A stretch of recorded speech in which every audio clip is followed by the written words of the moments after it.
Você está numa criação para abate, está fazendo sua ração e ficou na dúvida sobre o núcleo, se usa o núcleo de engorda, se usa o núcleo de crescimento, até quando pode usar cada um dos dois.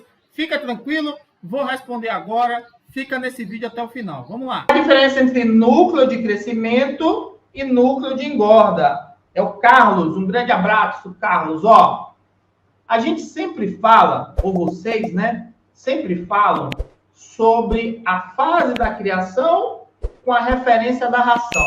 A ração é de crescimento, a ração é de engorda, a ração é da fase inicial. Isso, inclusive, foi uma jogada de marketing muito esperta das fábricas e vendedores de ração. Muito esperto. Bato até palmas para eles. Mas eu gostaria de dizer uma coisa. Quem tem fase é a galinha, não é a ração. Já falei isso. Todo dia eu falo, porque todo dia vocês perguntam sobre ração. Quem tem fase é a galinha, não é a ração.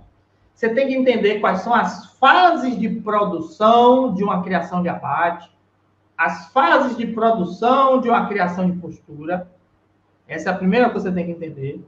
Segunda coisa que você tem que entender é de nutrição animal. E aí você vai linkar os dois conhecimentos. Na fase tal, o animal precisa de tal nutrição. Aí eu faço a ração, ou eu compro uma ração que tem aquela nutrição e dou para o animal. Espertamente, as fábricas vêm e dizem, esse aqui é o de crescimento. Porque é aquela composição que tem na ração de crescimento é que normalmente se utiliza quando o animal está na fase de crescimento. Só que assim, se estiver chovendo, se estiver fazendo sol, se você não quiser que o animal engorde, se você quiser que o animal engorde mais do que ele está engordando, então depende do que você quer, do que a galinha pode te dar, para você escolher qual a ração que vai dar. Esse é o primeiro entendimento. Se a gente for ver os rótulos da ração de crescimento e a ração de engorda, a mudança é bem pouquinha em relação... No caso, você perguntou núcleo, né?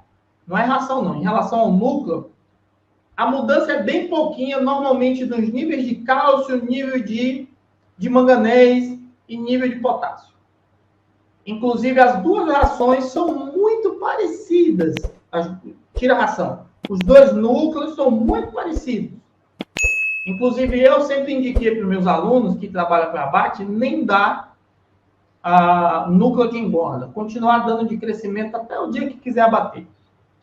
Mas o inverso não pode ser feito.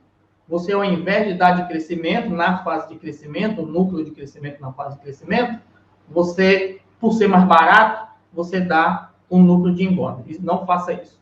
Ok? Mas a diferença nutricional do núcleo de crescimento para o núcleo de engorda é bem pouquinho. São níveis percentuais bem pouquinho. Ok? Mas a parte da fase aí, se vocês conseguirem colocar na cabeça essa questão de que tem fase é galinha, vai mudar muito o pensamento de vocês. Se torne membro do nosso canal e tenha acesso a cursos exclusivos e materiais exclusivos. Tem um link na descrição.